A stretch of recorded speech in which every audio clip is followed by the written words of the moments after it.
আমি আগে কিছু বলতে চাই। আপনারা যে রাজনৈতিক চিহ্নে আমাকে ভোট দিয়েছিলেন, আমি আপনাদের সম্মান আজকে অবধি রাখলাম। এই কিছুদিন আগে বিধানসভা সেশনটা শেষ হয়ে গেছে। তখনই সেদিনই আমি বলেছিলাম, আমি আর মুক্ত পাখি। আমি জনগণের ভোটকে অনাদর করলাম না। জনগণ খারাপ পাবেন না। হ্যাঁ, রাজনীতিতে কিছু লোক থাকে। ভালো করলেও খারাপ কমেন্ট করে, খারাপ করলেও খারাপ কমেন্ট করবেই।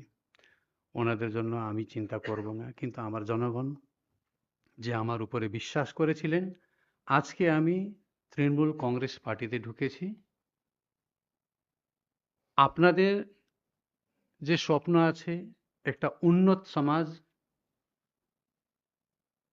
সেই উন্নত সমাজ, উন্নত ভবিষ্যৎ, উন্নত প্রজন্ম, এইসব পরিকল্পনা নিয়েই আমি আজকে টিএমসি পার্টিতে ঢুকেছি। কেন কি গত ৫ বছরে আমাদের আমি মধ্যে যে উত্তেজনা আছে সেই উত্তেজনা আমাদের মধ্যে নেই, কেননা বিষ্ণুপ্রসাদ শর্মা বেশ কিছুদিন যাবৎ ও পরিষদীয় দল এবং দল থেকে নিজেকে কিছুটা বিচ্ছিন্ন করে রেখেছিলেন।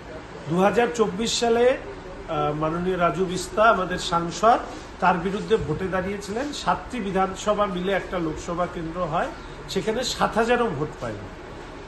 ব্যক্তিগতভাবে আমি মনে করি বন্ধু হিসাবে নিশ্চিতভাবে অন্য দলে যোগ দেওয়া সেটা খারাপ লাগলেও বিষ্ণু যে বিষয়গুলো নিয়ে সোশ্যাল মিডিয়ায় পোস্ট করতো, খুব জানবার আগ্রহ থাকবে যে তৃণমূল কংগ্রেস ওনাকে কি কি প্রতিশ্রুতি দিয়ে দলে যোগ দিয়েছে। সেটা যতক্ষণ না জানতে পারবো তো বলা খুব